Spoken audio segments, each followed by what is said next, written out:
አላህ በሁለት መንገድ ይፈትነናል። ወይ በጸጋ ኒዕማ በመስጠት ወይም በመከልከል። ሁለቱም ሰብርና ሹክር ይፈልጋሉ።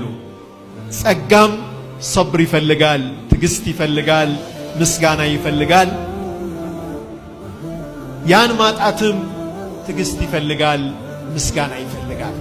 እነዚህን ሁለት ነገሮች በማሟላት ውስጥ ዘላለማዊ የሆነ ሐያት ይጠብቀናል።